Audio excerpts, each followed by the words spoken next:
E talvez você já tenha se perguntado, por que Deus, diante de tanta injustiça?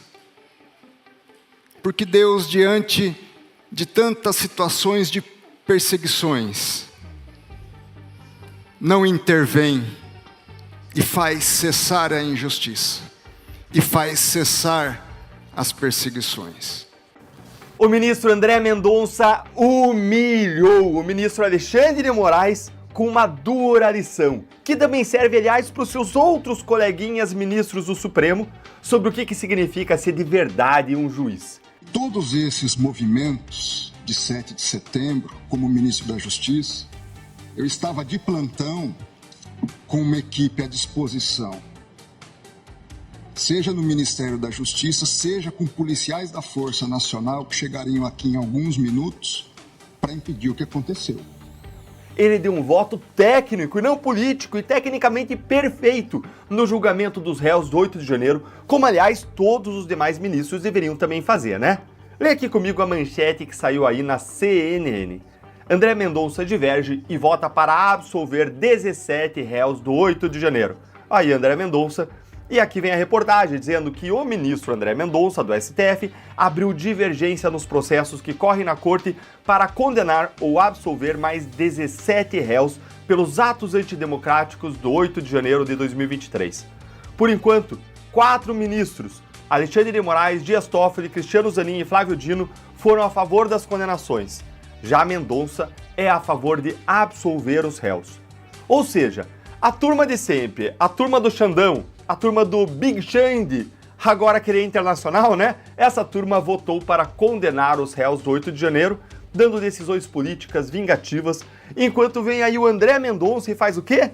Humilha todos eles com a verdade e com a justiça, com uma aplicação perfeita do direito. Dá uma olhadinha aqui, ó.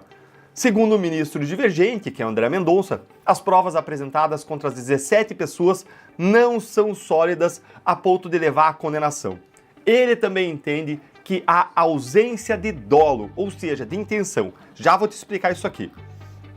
Olha o que ele disse, aspas dele. Observa-se que não há provas sólidas quanto ao dolo, enquanto vontade livre e consciente de praticar os delitos, os crimes narrados na inicial. A inicial é a acusação, é a denúncia. A par da simples admissão de cada réu de que estava, de fato, no acampamento, sem intenções criminosas ou intenções violentas. Deixa eu traduzir aqui o juridiquês para você. O que o Mendonça está dizendo no voto dele são duas coisas. Em primeiro lugar, ele está dizendo que não existem provas de crimes para condenar os acusados. No direito penal, para você chegar a uma condenação de alguém, a quantidade de provas deve levar o julgador a ter uma certeza, uma convicção acima de qualquer dúvida razoável de que a pessoa efetivamente cometeu o crime. Mas, na maioria dos casos dos réus do 8 de janeiro, essas provas simplesmente não existem. Porque as denúncias são genéricas, em lote. As acusações são feitas sem individualizar o que cada um fez. A gente fala, sem individualização das condutas. A acusação ela não mostra o que cada um fez, não apresenta provas do que cada um fez, como no caso da Débora, em que a única coisa que tinha lá era a foto dela escrevendo "perdeu o mané" na estátua. O que não quer dizer nada em relação aos crimes de golpe de Estado, abolição do Estado Democrático de Direito. No caso dela, nem em relação ao crime de vandalismo, só tinha ali a escrita na estátua, lavou, saiu.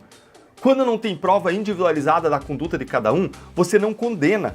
Você não pode dizer, por exemplo, que a Débora estava lá praticando crime de golpe de Estado, associação armada violenta, associação criminosa armada, abolição do Estado Democrático de Direito. Você não pode dizer. Por quê? Porque só tinha ela escrevendo. No máximo, você podia dizer, não, tem um dano aí, tem um tipo de vandalismo aí. No máximo. Então você não pode dizer que, porque estava todo mundo no meio de uma multidão, então todo mundo tem que ser condenado junto. Não pode fazer isso é absolutamente errado. Isso fere anos de avanço civilizatório em relação ao direito penal. Você não pode condenar um filho pelo que o pai fez, o pai pelo que o filho fez, não pode. E é exatamente o que o Moraes e os demais fizeram. Você não pode condenar. Nessas situações você absolve se você não tem prova do que a pessoa individualmente fez. Porque a dúvida no direito penal favorece o réu e não a acusação. Porque se você não tem prova do que ele fez, você simplesmente não tem prova de crime dessa pessoa.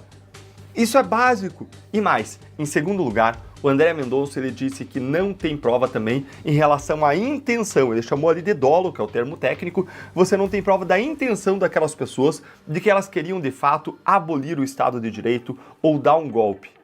Pode ser que estivesse só acampando pacificamente em frente aos quartéis, ou no caso de quem depredou, não era que ele estava julgando aí, mas vamos estender para os outros casos, tá? No caso de quem depredou, você pode ter a intenção de vandalizar, e aí você condena pelo vandalismo, mas não pelos outros crimes.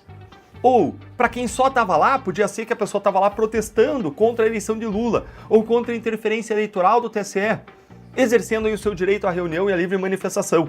O ponto é, sem prova você não condena. E não só falta a prova do que cada um fez, mas falta a prova da intenção dessas pessoas.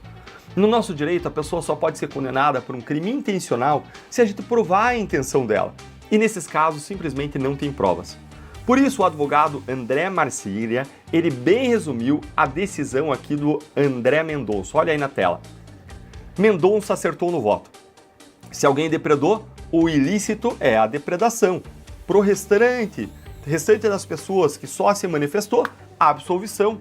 Não teve dolo, ou seja, não teve intenção. E mesmo que houvesse intenção, seria um crime impossível. Ele está falando aqui dos crimes de golpe de Estado e abolição do Estado Democrático de Direito. Seria um crime impossível, que não se pune. Por quê? Porque não tinha tanque, não tinha arma, não tinha meios eficientes para depor o Estado, para mudar o presidente da República, ou assim fosse, ou algo nessa linha, só porque as pessoas estavam lá depredando o prédio público. Então é impossível a partir disso você conseguir depor um presidente. Ainda mais porque, olha, era um feriado, gente, não era nem dia de semana. Estavam ali depredando um lugar físico. Como é que você vai dar um golpe sem você tirar as pessoas do poder? Isso é infactível, é isso que ele está falando aqui. E aí ele diz, olha, essa aqui é a técnica, é o que é certo. O resto é política. O resto é política. Parabéns, olha, ministro André Mendonça, você fez justiça, você fez a coisa certa. Mas em consequência disso, você humilhou o Moraes e os outros colegas que trocaram a sua toga, a toga deles, pela política. Ou melhor, que se tornaram verdadeiros políticos de toga. O que é uma contradição em termos, ou melhor, deveria ser em qualquer democracia que se preze. Ao dar um voto tecnicamente perfeito, de acordo com o direito, você não só fez a coisa certa, você mostrou ao Brasil e aos demais ministros do STF o que é ser um juiz, e assim você expôs os outros que não são. O meu pai, ele faleceu no último mês de dezembro, e ele me ensinou muitas coisas. Uma das frases mais marcantes que ele me dizia era a seguinte: o traste valoriza o contraste. O traste valoriza o contraste. O que ele queria dizer com isso é que a gente avalia tudo no mundo por meio de comparações. Uma pessoa é boa ou ruim, bonita ou feia, tomando em conta o quanto as outras pessoas são boas ou ruins, bonitas ou feias. Então a beleza da decisão do André Mendonça, ela ressalta a feiura, por meio do contraste, ela ressalta a feiura da decisão dos demais ministros. A justiça ressalta a injustiça. A humanidade ressalta a crueldade dos demais.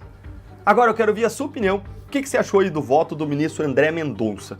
Me conta aí nos comentários, curta o vídeo, se inscreve no canal, clica no sininho como aqui embaixo, aqui para você ver análises como essa sempre, para não perder, e se torne membro do canal para você apoiar o nosso trabalho. E guarda aí com você esse ditado do meu pai: o traste valoriza o contraste. Que a gente possa fazer sempre um bom contraste em relação aos trastes que a gente encontra por aí ao longo da nossa vida. Um grande abraço.